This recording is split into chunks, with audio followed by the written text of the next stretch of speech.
பூண்டை எளிதாக உரிக்கிறதுக்கு நீங்கள் இந்த மாதிரி தண்ணி உள்ள பாட்டிலுக்குள்ளே போட்டுக்கோங்க. போட்டுட்டு இந்த மாதிரி இதில் வச்சுட்டு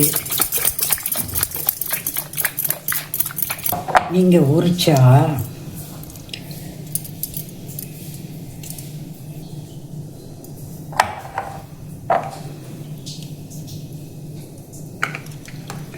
பாருங்கள், எளிதாக பூண்டை உரித்து எடுத்துடலாம்.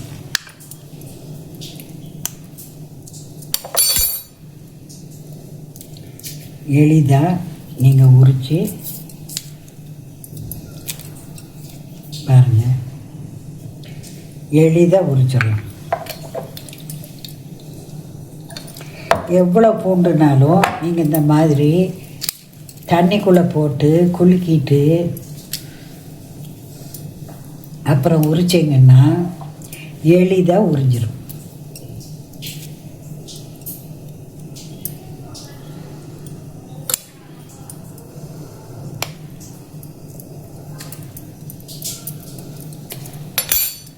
கத்தியும் கூட பக்கத்தில் வச்சுக்கலாம். வச்சுக்கிட்டு இப்படி உரிக்கும்போது பாருங்கள்,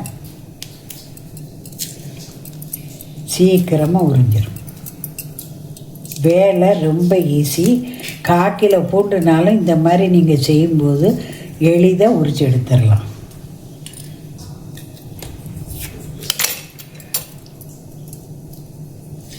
ஈஸியாக உறிஞ்சிடும்.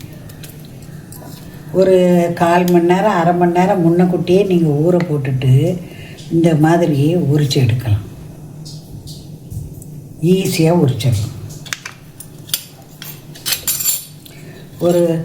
நீங்கள் இன்றைக்கி பூண்டு குழம்பு வைக்கிறீங்களா, இந்த மாதிரி ஒரு ஜாடி பார்த்து அதில் தண்ணி ஊற்றி பாருங்கள், அவ்வளோதான். எளிதாக உறிஞ்சிடும்.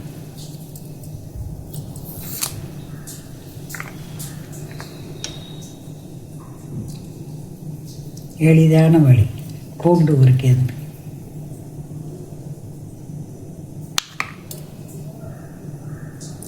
இதுபோல் நீங்களும் ஒரு குலுக்கல் கூடிய பாட்டிலோ டப்பாக்குள்ளே ஏர்டைட்டு டப்பாலையோ தண்ணி ஊற்றிட்டு உரிக்க வேண்டிய பூண்டை போட்டு 4 குலுக்கு குலுக்கி வச்சுருங்க.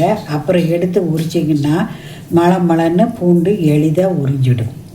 இதுபோல் குறிப்புகளுக்கு, ஆன்மீக ஜோதிட விஷயங்களுக்கு ஃபேமஸ் அஸ்ட்ரோ சேனலை தவறாமல் பாருங்கள்.